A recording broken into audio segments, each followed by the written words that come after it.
할렐루야. 우리 이제 하나님 말씀을 같이 보겠습니다. 고린도후서 5장 16절부터 17절까지 말씀입니다. 고린도후서 5장 16절부터 17절까지 말씀입니다. 신약성경 책 291쪽입니다.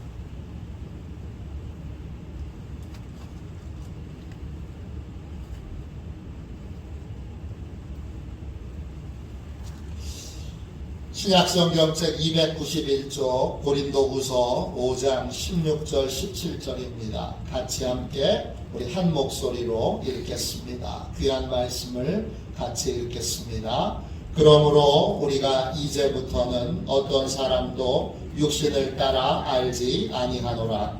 비록 우리가 그리스도도 육신을 따라 알았으나 이제부터는 그같이 알지 아니하노라. 그런즉 누구든지 그리스도 안에 있으며 새로운 피조물이라. 이전 것은 지나갔으니 보라 새 것이 되었도다. 아멘. 할렐루야.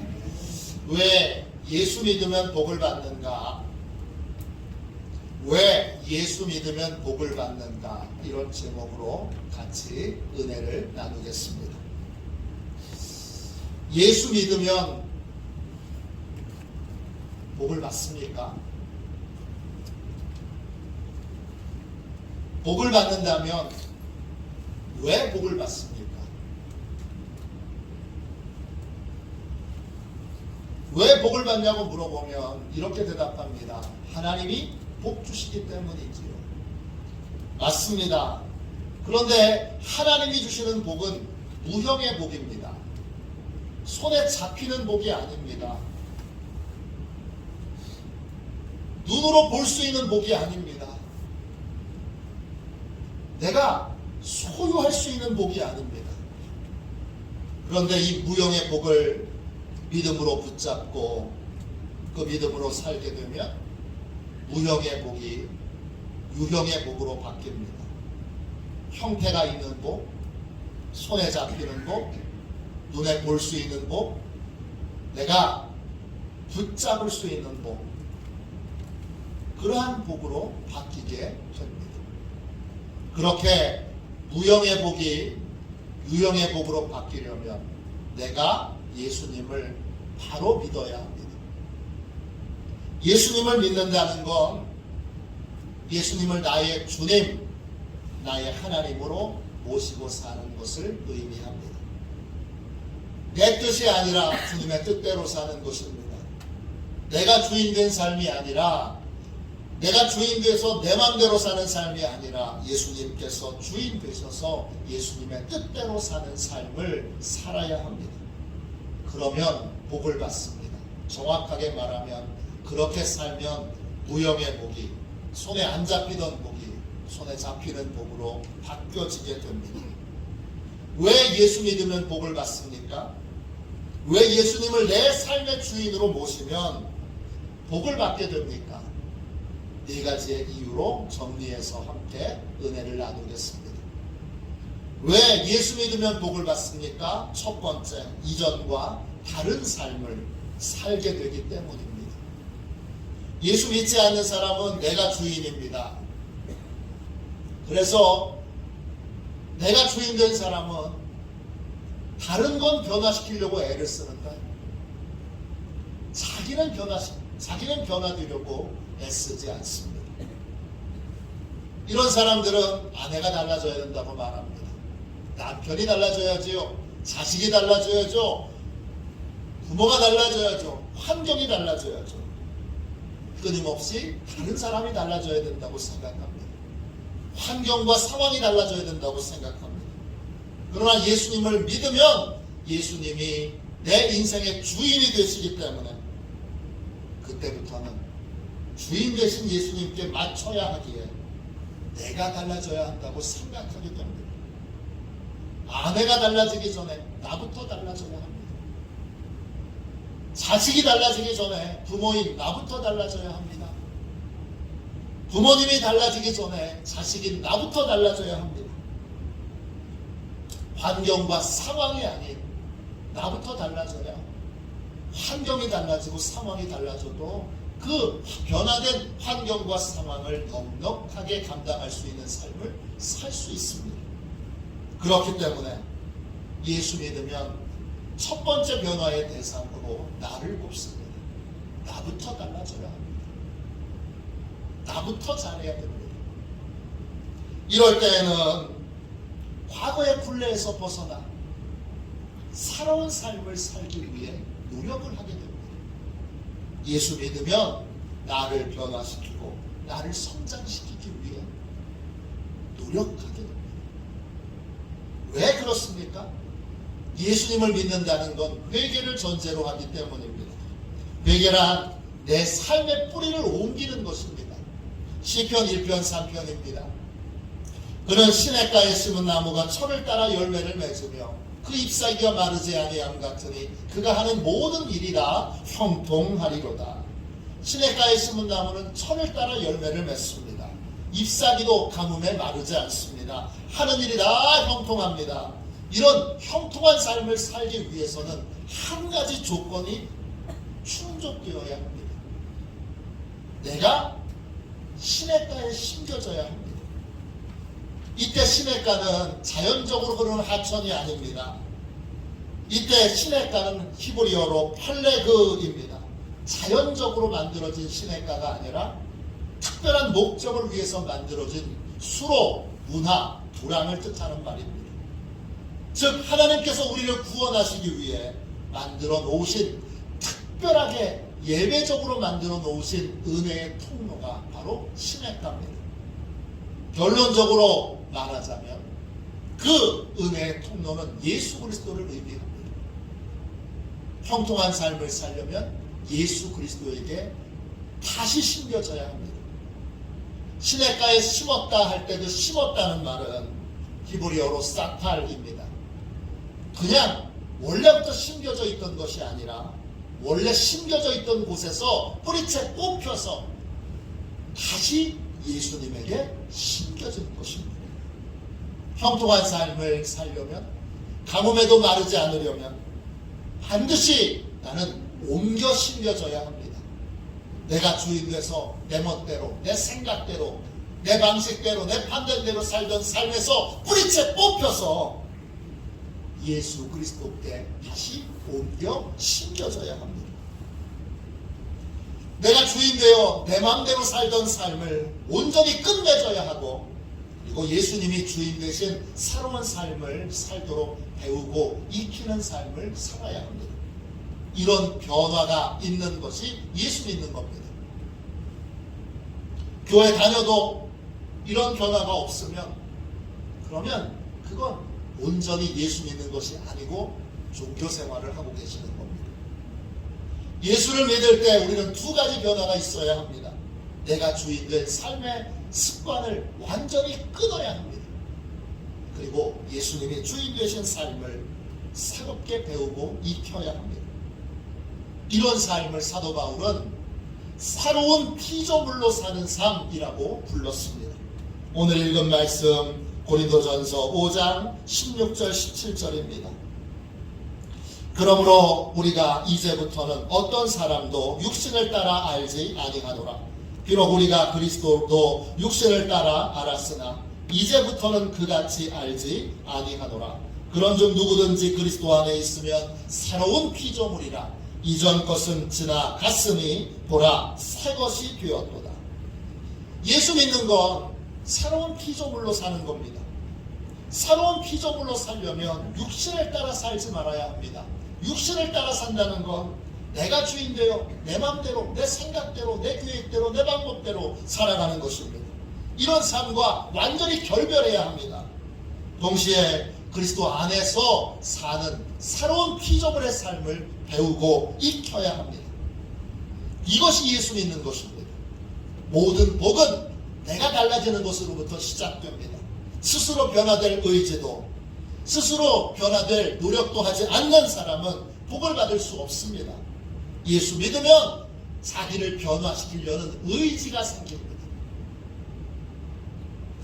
나는 변화되지 않을 수 없다. 나는 반드시 변화되어야 한다. 이 변화의 의지가 생기는 것이 바로 예수 믿는 것입니다. 그럴 때 우리는 변화될 수 있고 하나님의 복을 받을 수 있습니다. 12가지 인생의 법칙을 쓴 조던 피터슨은 캐나다 사람입니다. 캐나다 중부에 있는 엘버타주의 페어뷰에서 자랐습니다. 페어뷰는 아주 추운 곳입니다. 겨울이 5개월 이상 지속되는 그러한 곳입니다. 이 피터슨이 고향에서 만난 친구들은 대부분 냉소적이고 영세적인 사람들이었습니다. 어른들은 좋은 것을 가르쳐 주려고 애를 쓰는데 이 친구들은 전혀 의욕을 보이지 않습니다. 이들이 부모님이 외출한 집에 모여서 하는 일들은 내일이 없다는 식으로 만취되도록 술을 퍼마시는 겁니다. 후역질이 나도록 담배를 펴대는 것입니다. 이들은 빈집만 보이면 기가 막히게 찾아내서 거기서 파티를 벌이는데 그 파티는 아무런 목적도 없는 음울하고 무거운 분위기에 함께 둘러앉아 담배를 피며 술을 마시고 그렇게 우울한 시간을 보내는 것이었습니다. 피터슨의 친구 중에는 자기를 성장시키기 위해 노력하거나 새로운 변화를 위해 도전하는 사람이 한 사람도 없었습니다. 피터슨이 가장 친한 친구 2명과 함께 캐나다의 에드먼턴이라는 도시로 여행을 갔습니다. 에드먼턴은 인구가 60만 명 되는 캐나다에서 5번째로 큰 대도시입니다. 페어뷰에서 에드먼턴까지는 1300km가 됩니다. 그 먼 거리를 고향이 너무 답답했던 암울했던 이 피터슨은 이 고향에서 잠시 좀 벗어나서 새로운 도시에서 다양한 경험을 하기 위해 친구들을 설득해서 여행을 갑니다. 그런데 그의 친구들은 에드먼턴에 도착하자마자 대마초를 사야 한다고 어두운 뒷골목을 찾아다닙니다. 그리고 호텔방에 주저앉아서 그 주말 내내 그 황금 같은 시간에 대마초를 피면서 술을 마십니다. 멀리까지 여행을 갔지만 아무데도 가지 않았고 고향에서 했던 것처럼 빈 호텔방에서 술 마시고 담배 피우며 똑같은 일을 하며 시간을 허비했던 것입니다. 그와 함께 갔던 친구 중에는 소설을 좋아하고 과학기술에 관심이 있고 재능이 있던 친구가 있었습니다. 또 다른 친구는 키도 컸고 잘생겼고 유머 감각도 있어서 많은 사람들이 좋아했고 인기도 많았습니다. 그러나 둘 다 술과 마약에 빠져 있었고 그리고 그 중에 한 명은 30대에 자살로 생을 마감하게 됩니다. 정도의 차이는 있지만 자기가 주인된 사람은 자기를 변화시키는데 무기력합니다. 무능력합니다. 게으릅니다. 늘 남을 탓하는 삶을 삽니다. 환경을 탓하고 상황을 탓하고 다른 사람을 탓하며 실패와 절망의 길을 걸어갑니다. 반대로 예수님이 주인된 사람은 언제나 첫 번째 변화되어야 될 대상으로 자기를 꼽습니다. 그래서 지속적으로 내가 주인된 삶의 습관을 끊어내기 위해 노력합니다. 또 예수님이 주인된 삶을 배우기 위해 노력합니다.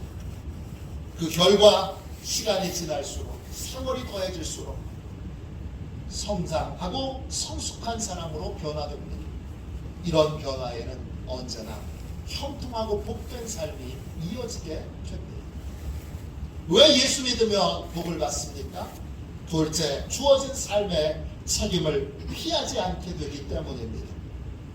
예수 믿지 않는 사람은 내가 주인이니까 당장 쉬운 길, 지금 편한 길, 현재 좋은 길을 언제나 택합니다. 이런 사람은 자기에게 주어져 있는 삶의 책임을 감당하기보다는 회피하고 도망치는 삶을 삽니다. 탓하고 불평하고 원망하는 것입니다. 다 회피하기 위한 수작입니다. 그런데 예수님을 믿으면 달라질 수밖에 없습니다. 예수 믿으면 내 인생의 진짜 주인이 따로 있다는 걸 깨닫게 됩니다. 내 인생의 주인은 내가 아니고 하나님이십니다. 나는 하나님께 인생을 잠시 빌려 쓰고 있는 것입니다. 내가 이 땅에 삶을 살게 되었는데 이 삶을 산 데에는 하나님이 주신 분명한 목적과 뜻이 있습니다. 그러므로 예수 믿는 사람들은 이 땅에 살게 하신 하나님의 뜻을 이루는 삶을 살아갑니다. 하나님의 계획을 따라 하나님의 계획을 이루는 삶을 살아갑니다. 이러한 삶을 사명을 이루는 삶, 소명을 가진 삶이라고 부릅니다. 예수 믿으면 나를 향한 하나님의 사명을 깨닫고 사명을 이루는 삶을 삽니다. 그러면 사명을 이루기 위해 때때로는 고통도 받고 아픔도 겪고 상처도 입어도 고통과 아픔과 상처를 회피하지 않는 그러한 삶을 살아가게 됩니다. 고린도전서 10장 13절입니다. 사람이 감당할 시험 밖에는 너희가 당한 것이 없나니 오직 하나님은 미쁘사 너희가 감당하지 못할 시험 당함을 허락하지 아니하시고 시험 당할 즈음에 또한 피할 길을 내사 너희로 능히 감당하게 하시느니라. 그렇습니다. 하나님께서 시험을 당할 때 피할 길을 주십니다. 이때 피할 길은 도망가는 길이 아닙니다. 회피하는 길이 아닙니다. 피할 길은 시험을 능히 감당할 힘을 하나님께 공급받는 길입니다. 그래서 하나님이 주시는 피할 길은 능히 시험을 감당하는 길입니다. 너희로 능히 감당하게 하시느니라 했습니다.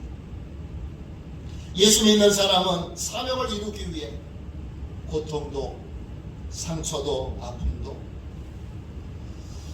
하나님이 주시는 힘과 능력으로 새롭게 성장하는 기회로 성숙한 기회로 삼습니다. 그래서 예수 믿는 사람은 시험과 환난을 만나도 하나님께 능력을 구하며 피하지 않고 견딥니다. 피하지 않고 이겨냅니다. 이것이 예수 믿는 사람의 모습입니다. 지난주 수요일 오전에 덕수궁 현대미술관을 다녀왔습니다.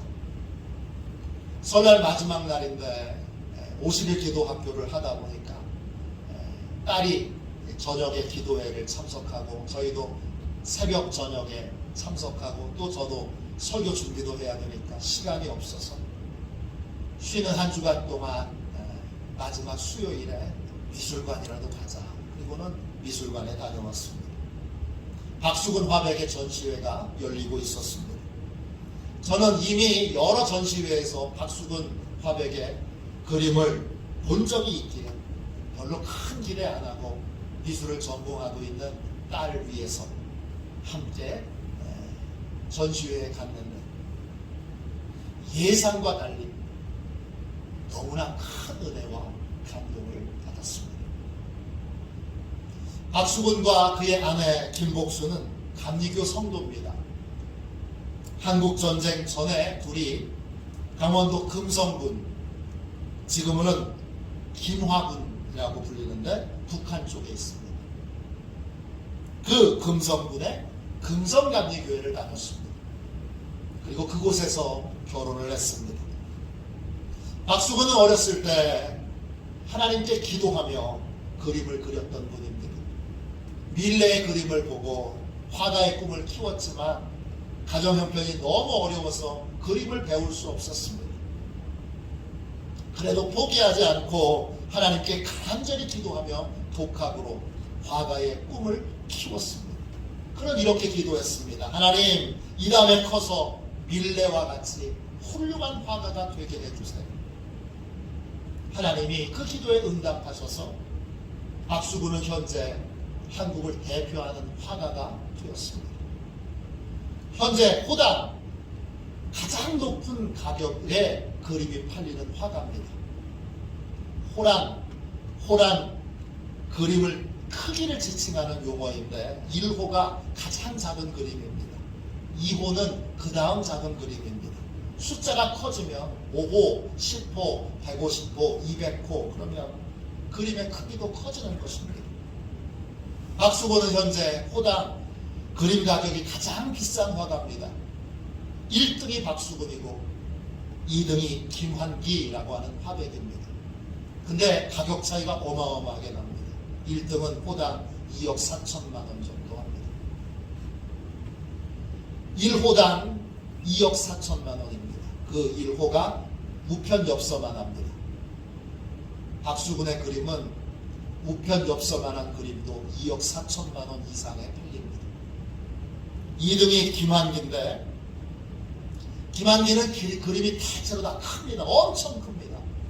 그래서 전체 가격으로 보면 김환기의 그림이 더 비싼데 그는 호당 3,500만 원 정도를 받습니다. 1등과 2등의 호당 가격 차이가 어마어마하게 나죠. 그만큼 박수근 화백의 그림은 특별한 대우와 평가를 받습니다.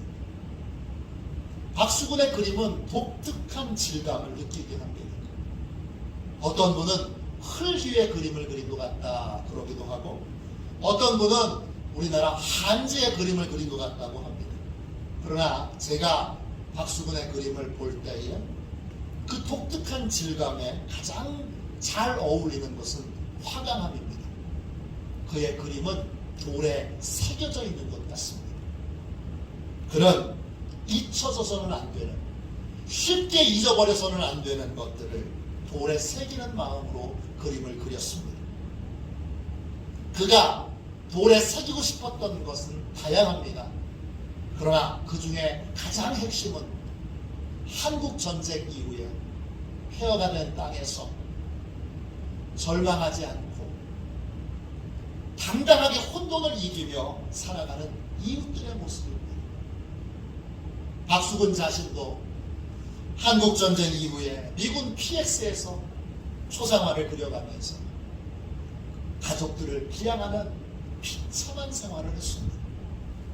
그는 그 시절 판잣집이 가득한 종로구 창신동에서 살았습니다. 창신동 골목에 좁고 누추한 골목은 늘 시끄러웠습니다. 그러나 그는 그곳에서 전쟁의 혼돈 가운데에도 당당하게 그 혼돈과 아픔과 상처를 이기며 살아가는 이웃들의 위대함을 보았습니다. 그래서 그는 그 이웃들의 위대함, 삶의 책임을 피해가지 않는 그 이웃들의 당당함과 위대함을 그의 돌 위에 새기는 마음으로 그림을 그렸던 것입니다. 그가 그린 절구지라는 여인, 광주리를 이고 가는 여인, 길가의 행상들, 또 아기를 업은 소녀, 할아버지와 손자 등등 전쟁의 혼돈과 상처와 고통을 이기며 살아가는 위대한 삶의 영웅들은 돌에 새기는 마음으로 그림을 그렸던 것입니다. 그는 50년대와 60년대 가장 비참한 그때에 매일 삶의 주변에서 만났던 이웃들에게 위대함을 발견하고 그들에 대한 존경과 사랑을 표시하는 것으로 그림을 그렸던 것입니다. 그는 이렇게 고백합니다. 나는 인간의 선함과 진실함을 그려야 한다는 예술의 대단히 평범한 견해를 가지고 있습니다. 따라서 내가 그리는 인간상은 단순하고 다채롭지 않습니다. 나는 그들의 가정에 있는 평범한 할아버지나 할머니 그리고 어린 아이들의 이미지를 가장 즐겨 그립니다. 박수근은 자신의 삶 앞에 놓여있는 혼돈과 갈등과 상처에 굴하지 않고 자기에게 맡겨진 바에 책임을 다하는 그 시대의 영웅들을 사람들이 영원히 기억해 주기를 바라는 마음으로 그들의 일상을 화강암에 새겨넣는 그러한 방식으로 돌에 새기는 방식으로 그림을 그렸던 것입니다. 진정한 영웅은 혼돈과 흑암 속에서도 자신이 해야 될 일들을 묵묵히 해나가는 사람입니다. 수시로 찾아오는 삶의 혼돈 가운데에도 자기의 책임을 묵묵히 다하는 사람, 상처를 받는 순간에도 자기가 해야 될 몫을 하는 사람, 고통의 순간에도 사명의 자리를 떠나지 않는 사람, 그 사람이 진짜 영웅입니다. 예수 믿는 사람은 하나님께 사명받은 사람이기에 자신에게 놓인 삶의 책임을 피하지 않습니다. 힘들고 어려울 때도 하나님께 감당할 수 있는 힘과 능력을 구하며 피하지 않습니다. 사명을 이루기 위해 겪는 고통과 상처와 아픔을 하나님의 능력으로 성장하고 성숙할 수 있는 기회로 삼습니다. 그래서 늘 성장하고 늘 성숙한 길로 가게 됩니다. 그 결과 하나님의 풍성한 은혜와 복을 받고 누리게 됩니다. 세 번째, 왜 예수 믿으면 복을 받습니까? 순수한 동기로 삶을 살게 되기 때문입니다. 예수 믿는 사람에게 복의 통로는 예수님입니다. 예수님과 나 사이에 막힌 것이 없어야 합니다. 그래서 예수 믿는 사람들은 예수님과 나 사이에 막힌 것이 없는지, 내 안에 욕심과 정욕과 또 잘못된 생각과 잘못된 목적을 혹시 두고 있지는 않은지 그걸 늘 점검합니다. 왜냐? 예수님과 나 사이에 막힌 것이 있으면 예수님께 필요한 은혜와 또 능력을 공급받을 수 없기 때문입니다. 예배를 드리는 시간은 바로 이 동기를 점검하는 시간이고, 이 동기를 말씀으로 확인하는 시간입니다. 이사야 59장 1절 2절입니다. 여호와의 손이 짧아 구원하지 못하심도 아니요 귀가 둔하여 듣지 못하심도 아니라 오직 너희 죄악이 너희와 너희 하나님 사이를 갈라놓았고 너희 죄가 그의 얼굴을 가리어서 너희에게서 듣지 않으시게 함이라. 예수 믿는 사람이 제일 두려워하는 것은 회개하지 않는 죄로 인해서 하나님과 예수님과 주님과의 관계가 막히는 것입니다. 그러면 은혜와 능력이 공급되지 않기 때문에 예수 믿는 사람들은 예배 시간에 나와서 예배를 드릴 때마다 말씀으로 나의 마음의 동기와 마음의 생각을 확인하고 점검합니다. 히브리서 4장 12절 13절입니다. 하나님의 말씀은 살아있고 활력 있어 좌우에 날선 어떤 검보다 예리하여 혼과 영과 및 관절과 골수를 쪼개 찔러 쪼개기까지 하며 또 마음의 생각과 뜻을 판단하나니 지으신 것이 하나도 그의 앞에 나타나지 않음이 없고 우리의 결산을 받으신 이의 눈앞에 만물이 벌거벗은 것 같이 드러나니라. 예수 믿는 사람은 예배마다 살아계신 하나님의 말씀 앞에 내가 어떤 생각과 어떤 동기로 삶을 살고 있는지를 점검받습니다. 살아있는 하나님의 말씀이 예리한 칼처럼 우리 마음과 생각에 감춰져 있는 불순한 의도와 죄악된 계획과 생각을 드러냅니다. 그것이 주님 앞에 드러날 때 우리는 자백하게 되고 그리고 죄사함을 받게 됩니다. 그러면 다시 한번 우리는 순수한 의도와 목적을 가지고 삶을 살아갈 수 있게 됩니다. 그러면 주님과 나 사이에 막힌 것이 없이 주님의 풍성한 은혜와 복을 공급받는 순결하고 순수한 믿음의 삶을 살 수 있게 됩니다. 네 번째, 마지막으로 예수 믿으면 왜 복을 받습니까? 왜 예수 믿으면 복을 받습니까? 네 번째, 좋은 친구가 되려고 노력하기 때문입니다. 예수님은 우리에게 좋은 친구가 되라고 명령하셨습니다. 요한복음 15장 13절 14절입니다. 사람이 친구를 위하여 자기 목숨을 버리면 이보다 더 큰 사랑이 없나니 너희는 내가 명하는 대로 행하면 곧 나의 친구라. 그랬습니다. 예수님이 우리에게 좋은 친구가 되어주셨습니다. 자기의 생명을 내어주는 좋은 친구, 그분이 예수님이십니다. 그 예수님은 우리에게도 내 이웃들의 친구가 되라고, 사랑을 아낌없이 베풀어주는 친구가 되라고 그렇게 명령하셨습니다. 목회는 성도들의 친구가 되어주는 것입니다. 진실하게 여러분의 친구가 되어주는 것, 그것이 목회이고, 교회 안에서 성도들끼리 서로 교제하며 사랑하는 것, 진실한 친구가 되는 일입니다.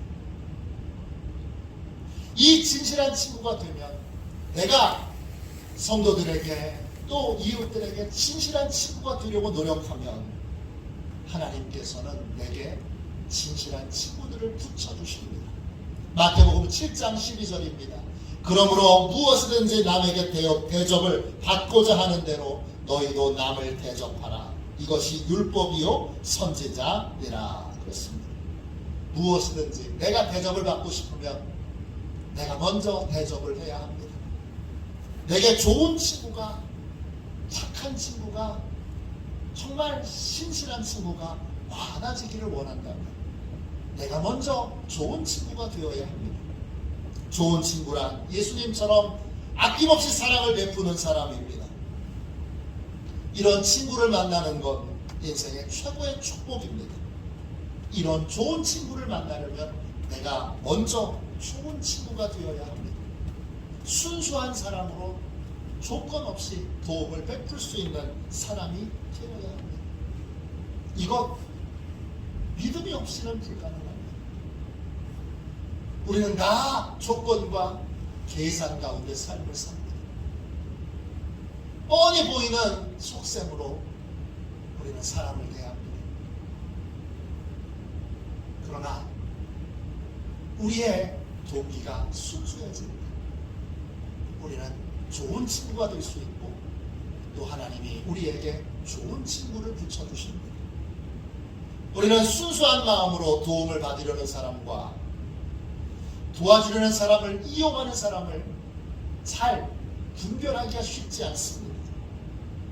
곤란한 상황에 놓인 사람도 자신이 순수한 마음으로 도움을 바라는 건지, 아니면 도와주려고 하는 사람을 이용하려고 하는 건지 스스로도 구분하기 어렵습니다. 일을 벌이다가 계속 실패하고 또 실패하고 또 실패하고 또 실패하는 사람은 자기 반성은 전혀 안 하고 늘 계속 도움만 받으려고 합니다. 이번만 한 번, 그러나 한 번이 아니고 또 순수한 마음으로 이런 분들을 도와주려고 하다가 깨진 독에 물을 붓는 것처럼 큰 낭패를 볼 수도 있습니다. 순수한 마음으로 도와주려고 했던 행동이 어이없는 배신으로 그렇게 돌아올 때도 있습니다. 교사가 순수한 마음으로 문제 있는 학생들을 변화시키기 위해서 착한 학생들 모임에 그 문제 있는 학생들을 집어넣습니다. 결과는 어떻게 됐을까요? 착한 학생들이 문제 있는 학생들에게 물들어서 나쁜 짓을 저지른 학생들로 바뀌게 됩니다. 언제나 타락은 쉽고, 그리고 성장과 성숙은 어렵습니다. 그래서 사람들은 다 언제나 쉬운 길로 가려고 합니다. 이런 낭패를 겪지 않으려면